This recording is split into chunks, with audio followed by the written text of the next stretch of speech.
This is Charles, your trusted voice in helping you get your collection and credit problems resolved. On the previous video, I talked about some of the top words and phrases to avoid when talking to a bill collector. On this video, I will give you proper responses for a bill collector's questions. What I did not mention in the previous video was that all of those statements were what I call conflict statements.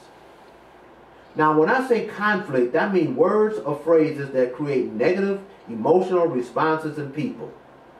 If you were able to listen to calls on a speakerphone at a collection firm for 1 or 2 hours, you would probably hear one or more of the negative responses that I mentioned. So please take heed to the positive responses that you can use.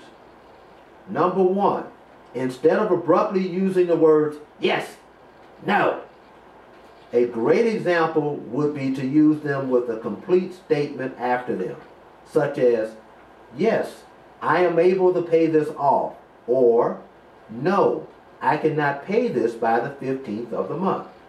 Number 2, instead of saying, shut up and listen to me, you can say, please allow me to explain my situation to you. Number 3, you can replace the statement, don't talk to me that way, I'm not your child, with, I would like to establish a better line of communication with you. Number 4, instead of saying, you can't call me after 5 o'clock, that's past business hours, say, I know you can call me after 5 p.m. Is it possible that you call me no later than 7 p.m.?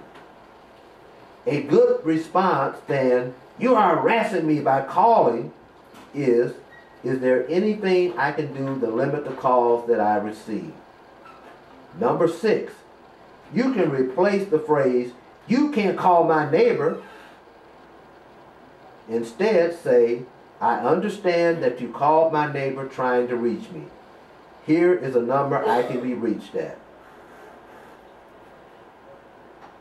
Number 7, let's replace, you don't need to know who I do my banking with. The reason I don't give out my banking information is because I have heard of situations in which people were mistakenly garnished. Number 8, instead of using the worn out statement, if I could pay off the balance I would have done it a long time ago, replace it with, although I cannot pay off the balance in full at this time, I can make other payment arrangements. Number 9, instead of threatening a collector by saying that you cannot settle the $10,000 account for $1,000 and they better accept it, you can say, although I know I owe $10,000, I would like to see if I can settle my account. And number 10, why sarcastically say, I can't pay $150 a month, I have too many other bills? Simply say, although I would like to pay $150 on this account, I just can't afford to do so at this time. Please allow me to explain my situation to you. I hope that this video has been very helpful to you. You may also have realized that you have used some of these negative statements discussed in video number 1 in some of your other relationships.